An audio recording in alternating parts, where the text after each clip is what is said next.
Alors comment caractériser les vecteurs coplanaires, autre que par la donnée de la figure dans l'espace? Trois vecteurs coplanaires, eh bien, nous l'avons vu dans l'activité que je propose à l'affichage ici.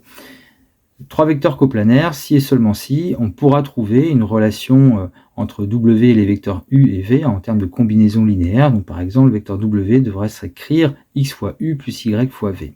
Une condition qui permettra de dire aussi que les trois vecteurs U, V et W sont coplanaires. Alors cette relation vient ou peut être illustrée de cette manière, à savoir que si on prend deux vecteurs U et V non collinéaires, ils vont donc former une base d'un plan. Donc j'ai pris un plan ici avec deux vecteurs de base U et V que j'ai appelés AB et AC. Or, dire que le vecteur W est coplanaire avec les vecteurs U et V, ça veut dire qu'on va pouvoir trouver un point D dans le plan, tel que le vecteur AD soit égal au vecteur W. C'est-à-dire qu'on aura nos trois vecteurs qui vont être écrits dans un même plan. Et là, je vous ramène sur ce qu'on appelle la caractérisation vectorielle d'un plan. J'ai mis d'ailleurs la vidéo à l'affichage. Ça veut dire que le vecteur AD va être une combinaison linéaire ou se décomposer à l'aide des vecteurs AB et des vecteurs AC, tel que j'ai écrit ici. Le vecteur AD, c'est le vecteur W, le vecteur AB, c'est U, AC, c'est V. Donc ça veut forcément dire que le vecteur W s'écrira en combinaison linéaire des vecteurs U et V.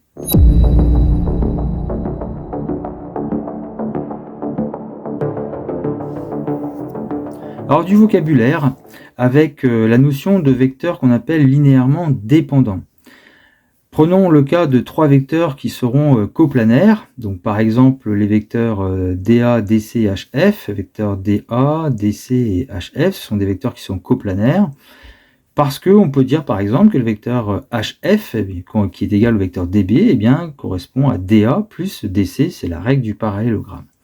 Donc ça veut dire qu'il existe une dépendance linéaire, on appelle ça une dépendance linéaire, en fait une dépendance entre les trois vecteurs, que vous avez ici la relation de dépendance. Donc on dit que les vecteurs DA, DC et HF sont linéairement dépendants. Alors des vecteurs qui seront non coplanaires, donc par exemple les vecteurs ici AB, AC, AG, donc je les ai représentés ici, vecteur AB, vecteur AC, vecteur AG, qui sont non coplanaires, puisque la droite AG n'est pas parallèle au plan ABC. Eh bien, ces trois vecteurs étant non coplanaires, eh bien, on dira que ces vecteurs sont linéairement indépendants, c'est-à-dire qu'il n'y a pas de dépendance en termes de relation vectorielle sur ces trois vecteurs. Autrement dit, le vecteur AG ne peut pas se décomposer à l'aide des vecteurs AB et le vecteur AG ici ne peut pas se décomposer à l'aide des vecteurs AB et AC.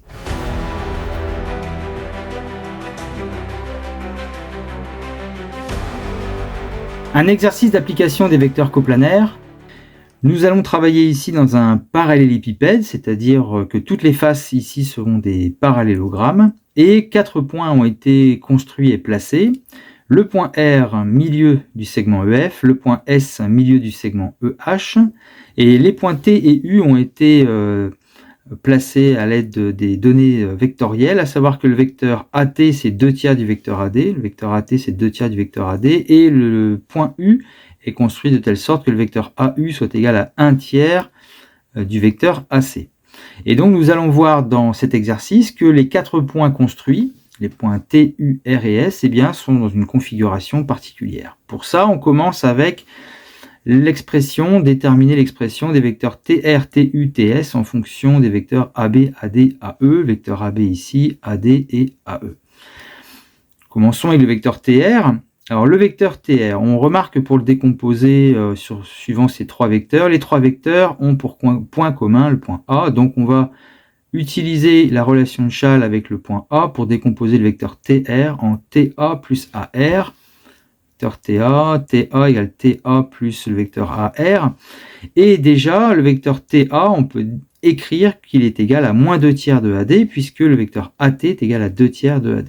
Maintenant, le vecteur AR, on va le décomposer à l'aide de la relation de Chasles encore, en faisant apparaître directement le vecteur AE, puisque le vecteur AR est égal au vecteur AE plus ER, comme j'ai écrit ici.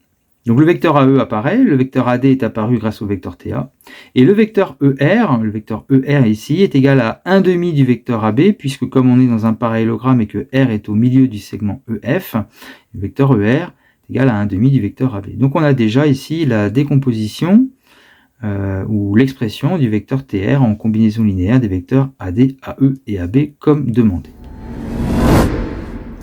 Pour le vecteur TU, on va donc faire apparaître le point A déjà, puisque le point A apparaît dans chacun des trois vecteurs. On va écrire que TU est égal à TA plus AU d'après la relation de Schall. Le vecteur TA est égal à moins 2 tiers de AD, puisque AT est égal à 2 tiers de AD.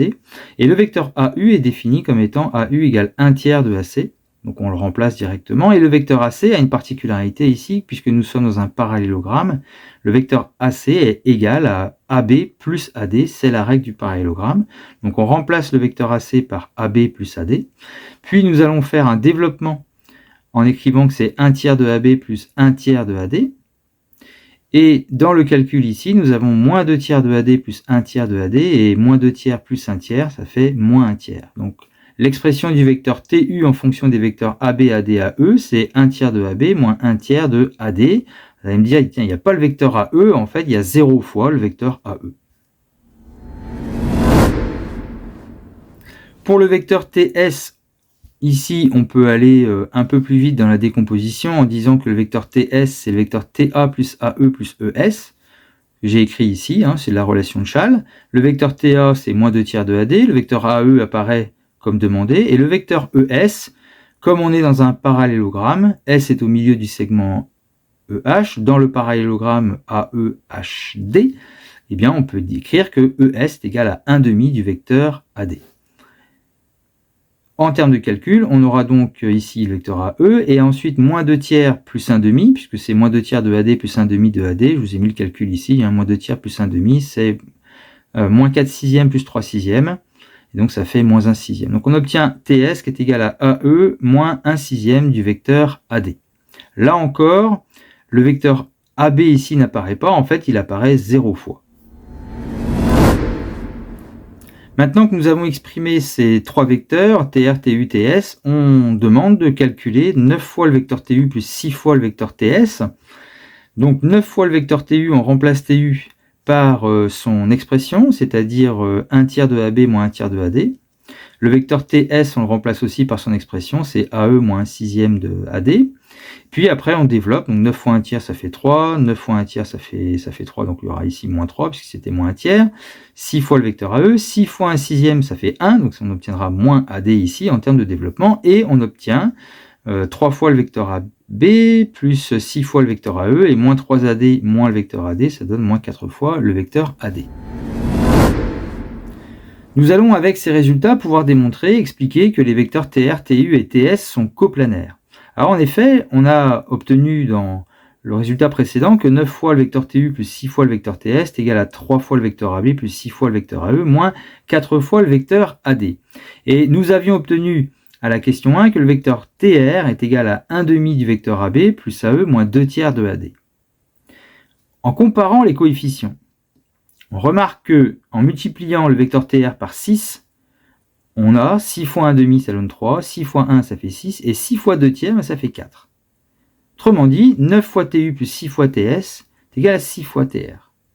Et là, on a une relation de dépendance entre ces trois vecteurs, et on a vu que ça veut dire que les trois vecteurs TU, TS et TR sont coplanaires. On pourrait écrire cette relation en divisant par 6, par exemple, afin de préciser le fait qu'ils sont coplanaires. En divisant par 6, on obtient TR égale, alors 9 divisé par 6, ça fait 3 demi, 6 divisé par 6, ça fait 1, donc on obtient TR égale 3 demi de TU plus TS. Autrement dit, le vecteur TR est une combinaison linéaire des vecteurs TU et TS, les trois vecteurs sont donc coplanaires.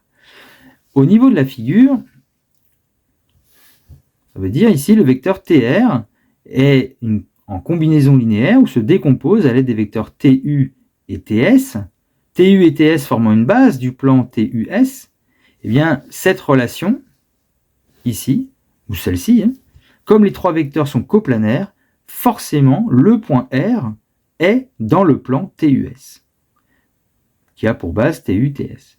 Puisque le point R appartient au plan TUS, les 4 points, et c'est là la particularité géométrique ici dans cet exercice, c'est que nos 4 points sont dans un même plan, ici le plan TUS.